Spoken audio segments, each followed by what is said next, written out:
ang punto po dito ngayon, Attorney Shell, is that talagang wala na hong mangyayari maliban doon sa sinasabi nga nila na pinasasagot nila ang Vice Presidente dito sa articles of impeachment na pinababalik naman nila sa Kamara. Oo, at ang isa lang na narinig ko kagabi ay mag-i-issue nga sila ng summons. Pero mukhang yun lang ang mangyayari in the meantime. Samantalang ang nasa konstitusyon natin ay trial shall proceed forthwith. At yun yung isang bagay na ako bilang isang abogado, bilang isang talagang matagal nang binabantayan ng ating konstitusyon ay nakakabahala at nakakagalit din. Nakakabahala, nakakagalit. Kami ho naman, ako, maliban sa sakit ng ulo, no, sa panonood nga dito, pakikinig sa kanila, ako'y naguguluhan. Can you just educate us, Attorney Shell? Opo. Pinababalik ng Senado sa Kamara yung articles of impeachment para sila tanungin kung kayo ba ay nakasunod sa batas.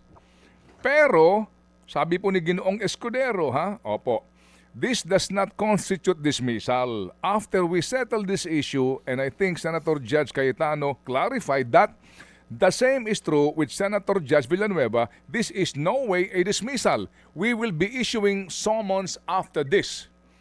So, pinabalik mo yung articles of impeachment sa Kamara, papasagutin mo si VP Sara sa articles na iyon na sinoli mo sa Kamara, paano ho natin dapat tangkilikin yun? Hindi kayo nag-iisa, Ted, na naguguluhan. Mukhang lahat nga tayo at pati ang mga senador ay gulong-gulo na. Dahil nga, iniiba nila yung rules at gumagawa sila ng rules habang nakaupo sila bilang impeachment court. Ang dapat sundin ng lahat ng mga senador, unang-una, syempre yung konstitusyon natin.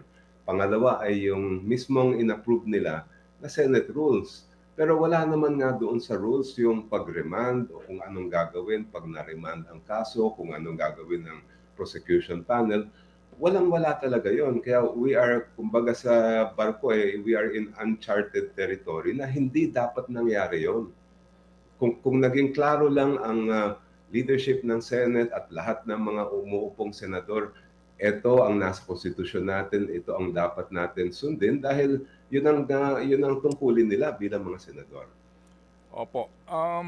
Yun ho bang pagpapasagot sa 20th Congress, kung itutuloy nyo ba ito, dapat bang ginagawa ng mga senador yun? O di ba dapat Kongreso na ang magkukusa na lang yan kung ayaw na nila?